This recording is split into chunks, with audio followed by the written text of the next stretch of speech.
పరిమళము నీదేనా నాలో పరవశము నిజమేనా బొండు మల్లి పువ్వు కన్నా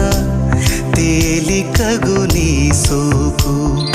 రెండు కళ్ళు మూసుకున్నా లాగు మరి నీ వైపు సొగసును చూసి